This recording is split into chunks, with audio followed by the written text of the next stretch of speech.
किसान वाणी कार्यक्रम के प्रायोजक हैं कृषि एवं किसान कल्याण मंत्रालय, भारत सरकार। हर जोखिम से निकल कर फसल आए, सुरक्षित हो जाए। फसल बीमा से हर किसान अब आत्मनिर्भर हो जाए। संकट के समय प्रधानमंत्री फसल बीमा योजना किसानों के लिए वरदान है। अब सूखा पड़े या बाढ़ आ जाए कोई डर नहीं, अब ओले पड़े या कीट पतंगे फसल खा जाए कोई फिक्र नहीं, क्योंकि हमने लिया है प्रधानमंत्री फसल बीमा। बुआई से फसल कटाई तक हर जोखिम का दावा, न्यूनतम प्रीमियम पर अधिकतम भुगतान का वादा। योजना से हर साल जुड़ रहे हैं 5 करोड़ से ज्यादा किसान। अब आपकी है बारी। नजदीकी कृषि कार्यालय, सहकारी समिति, बैंक शाखा, अधिकृत बीमा कंपनी या जन सेवा केंद्र में स्वेच्छा से करा सकते हैं पंजीकरण। फसल बीमा पोर्टल या फसल बीमा ऐप द्वारा भी कराया जा सकता है पंजीकरण। प्रधानमंत्री फसल बीमा योजना, आपकी फसलों का संपूर्ण सुरक्षा कवच। कृषि एवं किसान कल्याण मंत्रालय, भारत सरकार। किसान वाणी कार्यक्रम सुनिए सारे बाण भाइयों ने विनोद भाई की राम राम। किसान भाइयों, आज किसान वाणी कार्यक्रम में चर्चा करेंगे मधुमक्खी पालन से आय के स्रोत पे, और साथ ही भाइयों चर्चा करेंगे अटल भूजल योजना पे, और नई फसल नई उमंग के तहत चर्चा करेंगे गन्ना फसल की देखभाल पे, और साथ ही करवाऊंगे भाइयों का मनोरंजन भी। और भाई शुरुआत करें कि जो हमारे युवा साथी हैं, जो हमारे किसान भाई हैं, जिनके पास खेती खातर जगह कम है, या हमारे जो पशुपालक भाई हैं, तो उनके सामने जो है सबसे बड़ा एक जो समस्या है वो है आमदनी की। साथ ही जो हमारे बेरोजगार युवा साथी हैं, उनके सामने समस्या है कि वो कौन सा रोजगार शुरू करें या कौन सा काम धंधा शुरू करें, क्योंकि हर काम धंधे में बहुत ज़्यादा प्रतिस्पर्धा है, बहुत ज़्यादा कंपटीशन है। तो ऐसा कौन सा काम धंधा शुरू करें जिसमें कंपटीशन बिल्कुल कम हो, और साथ ही हम नुबी बेरा कि हर काम धंधा शुरू करने खातर पैसा भी बहुत चाहिए। तो मधुमक्खी पालन जो है एक ऐसा व्यवसाय है जिसमें जो युवा बेरोजगार है या जो पढ़े लिखे हैं लेकिन कोई सही तरह से रोजगार नहीं मिल पा रहा है, तो मधुमक्खी पालन उसके लिए एक बेहतरीन अवसर है। क्योंकि मधुमक्खी पालन में ना तो कोई कंपटीशन है और ना ही भाइयों इसमें जो है बहुत बड़ी लागत आती है। तो आज का जो भेंट वार्ता का विषय है वो है मधुमक्खी पालन से आय के स्रोत, और इस विषय में जानकारी दे रहे हैं डॉक्टर सीजे जुनेजा जी। आप सलाहकार हैं एकीकृत मधुमक्खी पालन विकास केंद्र रामनगर कुरुक्षेत्र में। तो डॉक्टर साहब ने क्या कहा, आओ सुना भाइयों। मधुमक्खी पालन से आय के स्रोत, इस विषय पे हम आज जानकारी ले रहे हैं डॉक्टर सीजे जुनेजा जी से। आप सलाहकार हैं एकीकृत मधुमक्खी पालन विकास केंद्र रामनगर कुरुक्षेत्र में। डॉक्टर साहब आपका कार्यक्रम में स्वागत है। डॉक्टर साहब, जो आजकल हम देखते हैं कि जो बेरोजगारी है या जो युवा बेरोजगार हैं या फिर ऐसे लोग जो जंगलात में रह रहे हैं या ऐसी जगह पे रह रहे हैं जहां आय के स्रोत बहुत कम है, तो ऐसे लोग किस तरह से मधुमक्खी पालन के माध्यम से जो है अपनी आमदनी ले सकते हैं? इसमें जो मधुमक्खी पालन है ये वास्तव में गांव में रहने वाले युवाओं के लिए और जो जंगलात के अंदर जो लोग रहते हैं उनके लिए सबसे अच्छा व्यवसाय माना गया है, क्योंकि उनको कहीं जाने की जरूरत नहीं है। और इसके लिए उनके लिए पढ़ा लिखा होना भी जरूरी नहीं है। अगर अनपढ़ हैं तो भी वो इस व्यवसाय को कर सकते हैं, पढ़े लिखे हैं तो भी इस व्यवसाय को कर सकते हैं। और इसके लिए जो हर जगह प्रशिक्षण दिए जाते हैं, हर जिला लेवल पे जो है प्रशिक्षण भी दिया जाता है मधुमक्खी पालन के लिए। और ये अगर मधुमक्खी पालन को अपनाते हैं, क्योंकि मधुमक्खी पालन की सबसे बड़ी खासियत ये है कि आपके पास जमीन है, बहुत अच्छी बात है। जमीन नहीं है तो भी आप मधुमक्खी पालन कर सकते हैं। मार्जिनल फार्मर्स है तो भी आप मधुमक्खी पालन कर सकते हैं, क्योंकि उनको फूलों से कंसर्न है। और जहां पर बक्से आप रखेंगे वो 2 से 3 किलोमीटर के एरिया में वहां से अपने फूलों का पराग और मकरंद लेके आती है। तो एक तो उनकी बेरोजगारी दूर होती है कि उनको व्यवसाय मिल गया, काम करने के लिए उनको काम मिल गया, और इससे जो है उनके लिए एक बहुत बड़ा एक आय का स्रोत है ये मधुमक्खी पालन। हाँ जी। और डॉक्टर साहब, इसके अलावा जैसे आप कहते भी चलो तो है कि जो गांव में अनपढ़ भी हैं या किसान भाई हैं वो या पशुपालक भाई हैं वो तो कर ही सकते हैं, साथ में जो पढ़े लिखे लोग हैं वो इस के माध्यम से कैसे पैसा कमा सकते हैं? एक तो ये है कि मैंने बताया कि मधुमक्खी पालन तो कोई भी कर सकता है, लेकिन कई लोग जो हैं पढ़े लिखे हैं, ग्रेजुएशन कर रखा है या और भी ज्यादा पढ़ाई कर रखी है, तो वो इससे थोड़े हायर लेवल के काम को, जैसे अब मधुमक्खी के बक्से बनाने हैं, उसके लिए भी उनको टेक्निक आनी चाहिए, कहां पर उसका मतलब शहद निकालने की मशीन बन रही है।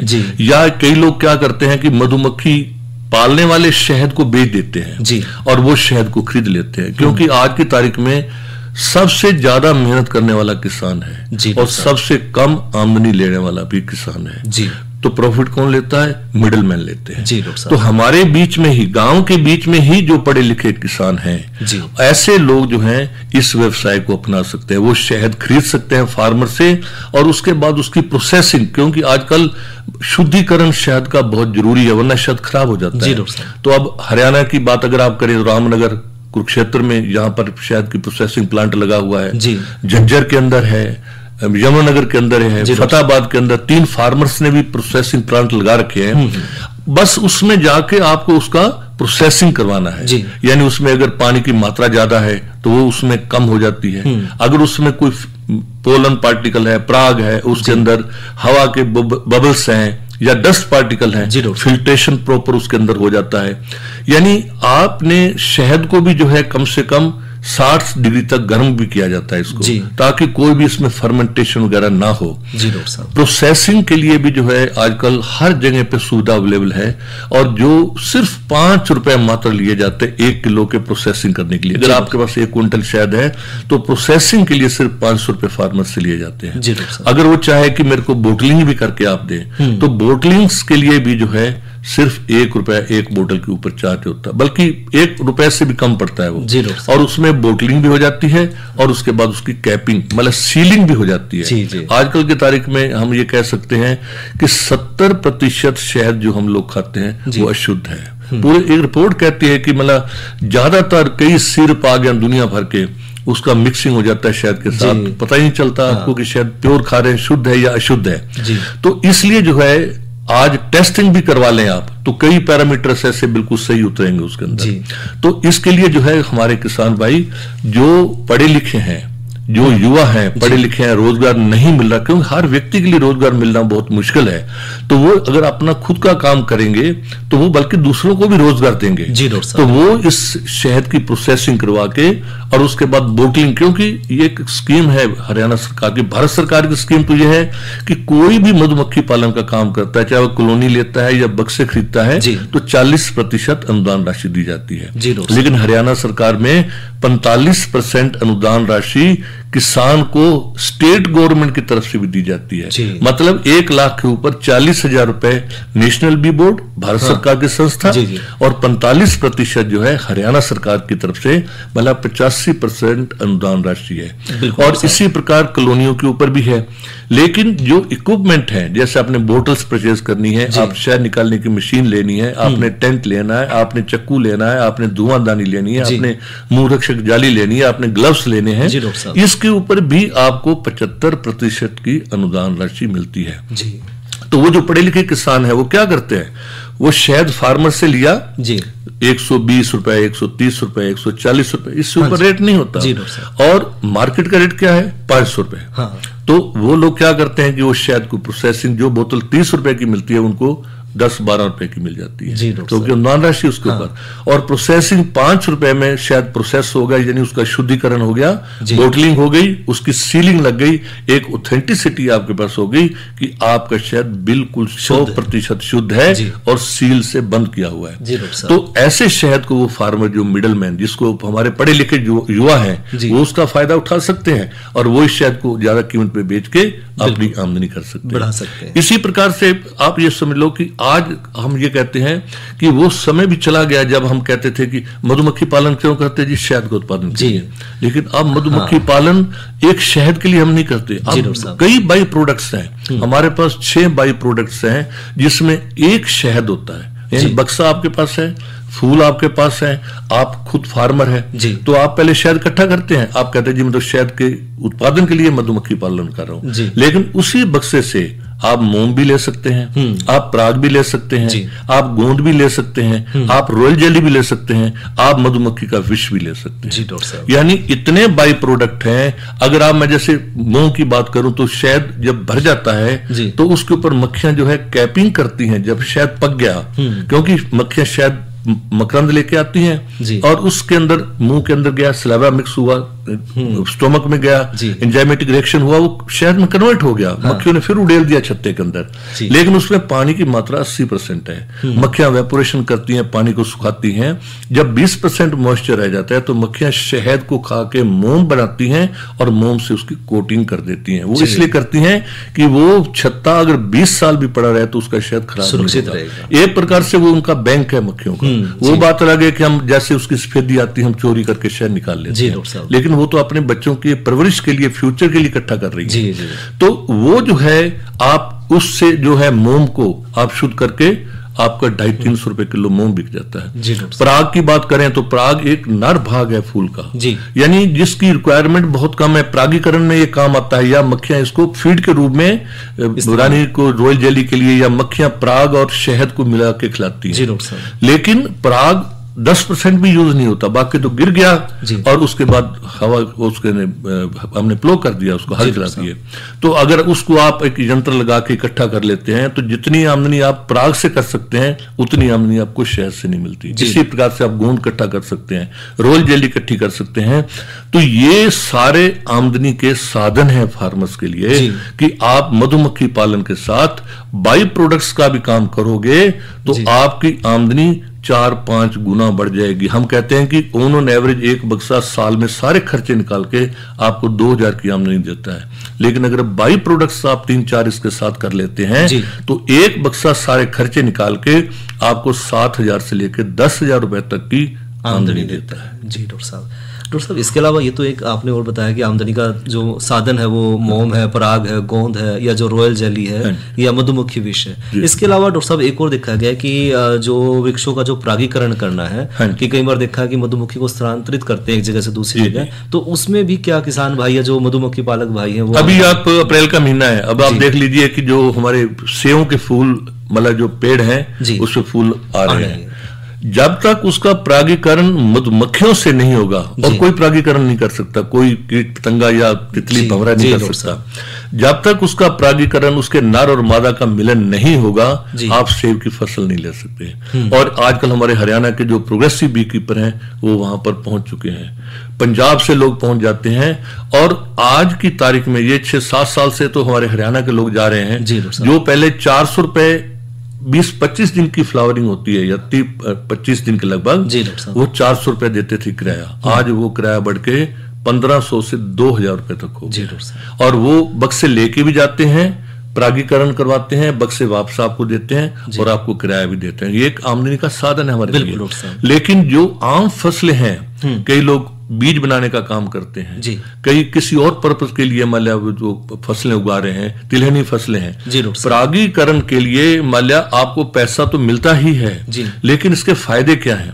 पहला फायदा कि जिस फसल के ऊपर मधुमक्खियां हैं, जहां बक्से रखे हुए हैं, तो परागीकरण से आपकी फसल 15 से 20% बढ़ जाएगी, निश्चित रूप से बढ़ेगी परागीकरण के कारण, क्योंकि उसमें नर और मादा का मिलन 100% हो जाता है और उससे आपकी आमदनी बढ़ती है।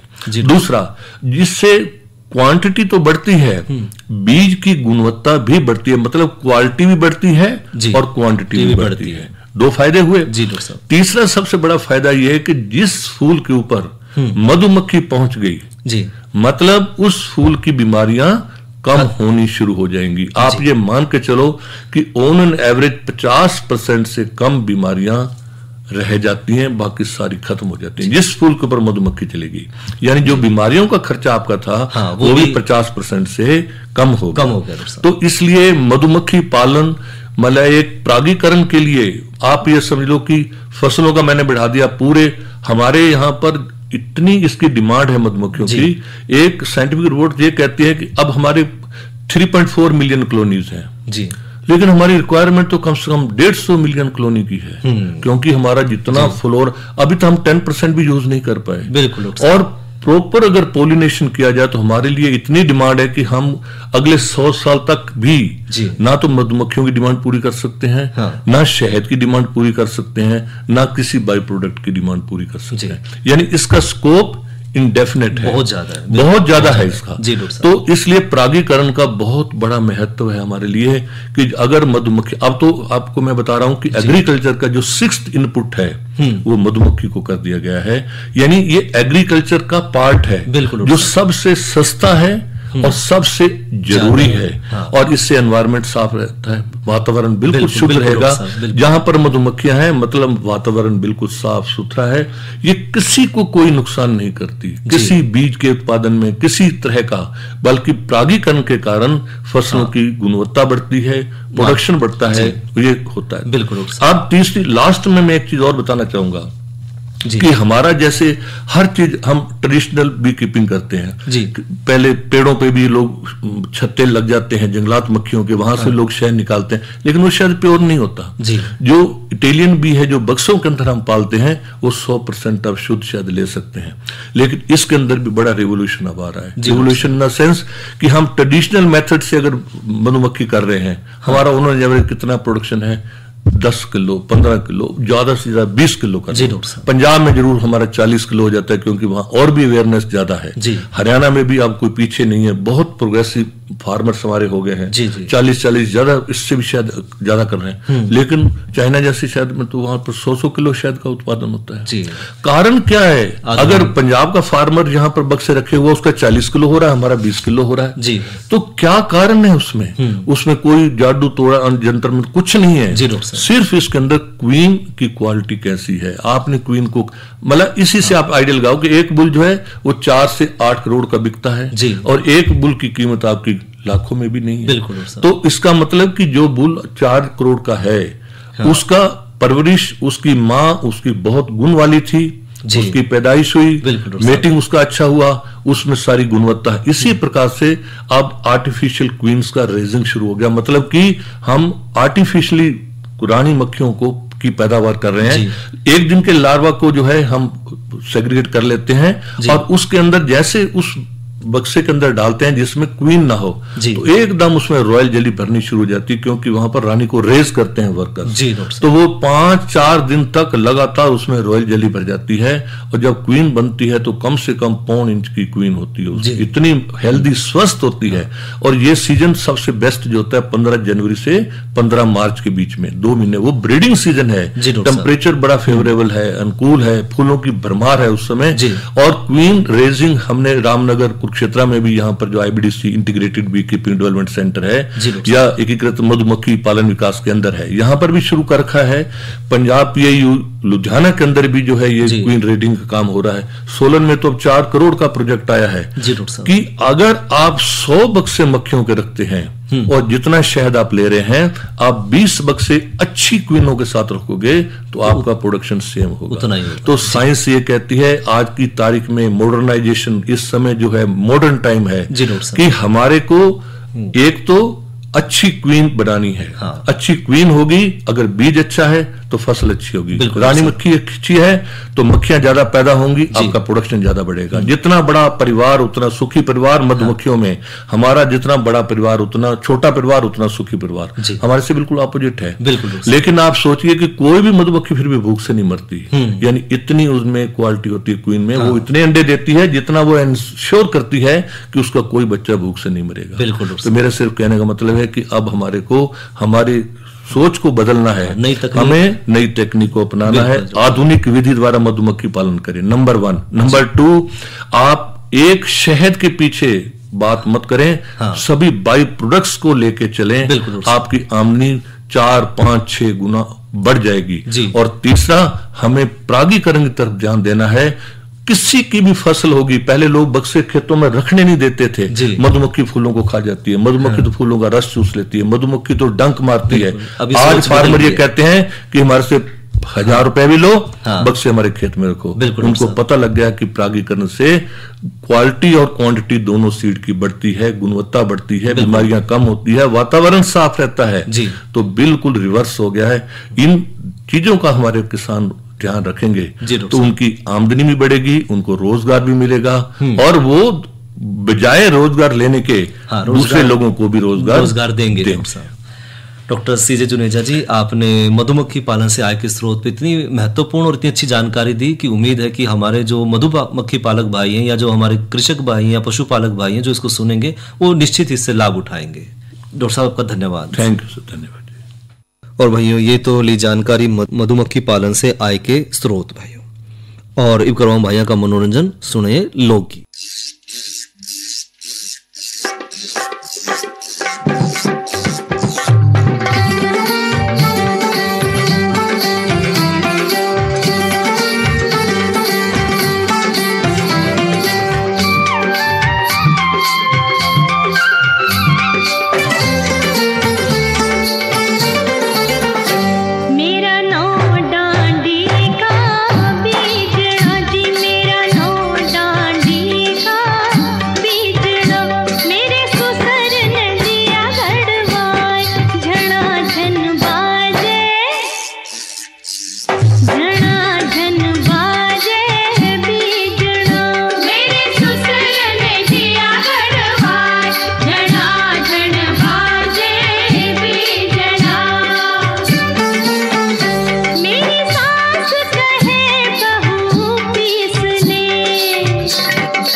और भाइयों, इबकरा चर्चा अटल भूजल योजना पे। किसान भाइयों, अटल भूजल योजना हरियाणा में भूजल के स्थायी प्रबंधन खातर और भूजल स्तर में जो गिरावट आ रही है उसने रोकने खातर एक सामाजिक भागीदारी और साथ में केंद्र सरकार की एक बहुत बड़ी योजना है। और इस योजना का भाइयों मुख्य उद्देश्य है जितने भी पहचाने गए राज्य हैं जिनमें जल संकट आ गया, जिस तरह की गुजरात है, हरियाणा है, कर्नाटक है, मध्य प्रदेश, महाराष्ट्र, राजस्थान और उत्तर प्रदेश, इनमें जो जल संकट ग्रसित क्षेत्र जो हैं उनमें भूजल के जो संसाधन हैं उनका बेहतर प्रबंधन करना, उनमें सुधार करना इस योजना का मुख्य उद्देश्य है। और इस योजना के जो प्रमुख लक्ष्य हैं भाइयों, उनकी बात करें तो योजना का जो सबसे पहला मुख्य उद्देश्य है वो है भूजल स्तर में जो गिरावट है उसको रोकना है, जो कि कई क्षेत्रों में एक प्रमुख समस्या बनती जा रही है। साथ ही भाइयों इस योजना का उद्देश्य है भूजल संसाधनों में बेहतर प्रबंधन और उनमें सुधार करना है, ताकि भविष्य में भी जो जल है वो हमने आसानी से सुलभ हो पावे। साथ ही योजना में भाइयों सामुदायिक जो भागीदारी है, इनकी जो हमारी सामाजिक भागीदारी है उसको भी महत्वपूर्ण स्थान दिया गया है, ताकि लोग जो हैं वो जल संरक्षण के बारे में जागरूक हों और इसमें सक्रिय भूमिका भी निभावें और हर एक जो तौर तरीका है जल ने बचाने का उसमें वो सक्रिय रूप से भाग भी लें। साथ ही योजना में भाइयों जल सुरक्षा योजना की जो तैयारी है और जो उसका कार्यान्वयन है उस पर भी जोर दिया गया है, जिसमें ग्राम पंचायत वार जल बजट भी इसमें शामिल किया गया है।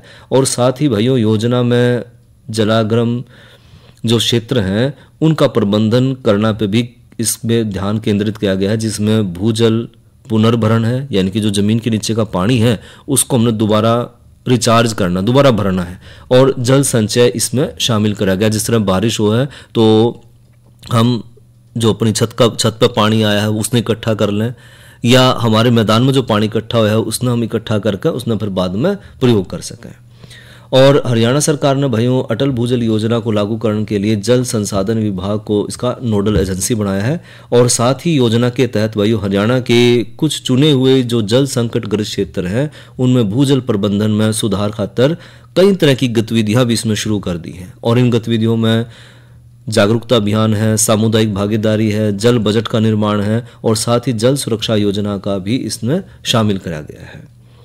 और योजना के लाभ की बात करें तो भाइयों योजना के अगर सफल कार्यान्वयन में भूजल स्तर में सुधार होने की उम्मीद देखी जा लग रही है, जिससे कि पानी की उपलब्धता बढ़ेगी। और साथ ही भाइयों भूजल स्तर में सुधार तय खेती के उत्पाद जो है हमारे उनमें बढ़ोतरी देखने मिलेगी, जिससे किसान भाइयों की आय में भी सुधार मिलेगा। साथ ही भाइयों योजना तय भूजल जो संसाधन है हमारे उनका संरक्षण होगा, जिससे पर्यावरण में भी लाभ पहुंचेगा, क्योंकि अगर पानी में कमी आंधी चली गई तो हमारे पेड़ पौधे भी नहीं बचेंगे और उससे पर्यावरण प्रदूषण भी बढ़ेगा। साथ ही योजना में भाइयों सामुदायिक भागीदारी से जो लोगों में जल संरक्षण के प्रति जागरूकता है वो बढ़ेगी और पानी की बचत के लिए जो है वो अपना योगदान भी देंगे, चाहे वो ड्रिप इरिगेशन है, बूंद बूंद पानी हमने खेत में देना है, या हमने जो है वाटर हार्वेस्टिंग करनी है कि अपना जो पानी बारिश का है उसने हमने इकट्ठा करके उसमें बचाना है, या फिर जो पानी हमने खुला नहीं छोड़ना है, पानी की एक एक बूंद बूंद कीमती है, इस तरह हम पानी ने बचा कर जो है आने वाले भविष्य में भी बचा पाएंगे। तो भाइयों ये तो करी चर्चा अटल भूजल योजना पे। किसान वाणी कार्यक्रम के प्रायोजक थे कृषि एवं किसान कल्याण मंत्रालय, भारत सरकार। अरे क्या कर रहा है?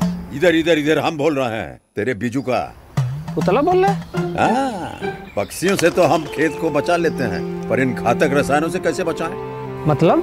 देख बेटा, तू जो ये अंधाधुंध रसायन मिलाता है ना, मिट्टी की सेहत बिगड़ने लगी है, और जब माटी ही कमजोर पड़ जाएगी तो उपज कैसे सेहतमंद होगी? अरे पहले ऐसा नहीं था, पूछना अपने बड़े बुजुर्गों से, कैसे फसल लहलहाती थी, शुद्धता झलकती थी। हाँ, माटी भी तंदुरुस्त और लोग भी।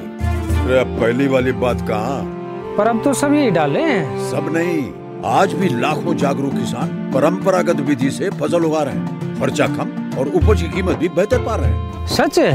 रे बेटे, एक्सपीरियंस से बता रहे हैं, धूप में बाल सफेद नहीं किए हैं। हाँ। ठीक है भाई, मैं भी आज से जैविक खेती शुरू करूंगा। माटी से प्रेम की परंपरा है, परंपरागत खेती। भाइयों किसान वाणी कार्यक्रम का समय यहीं तक, और इसी के साथ अपने भाई विनोद ने दो इजाजत। अच्छा भाइयों, राम राम।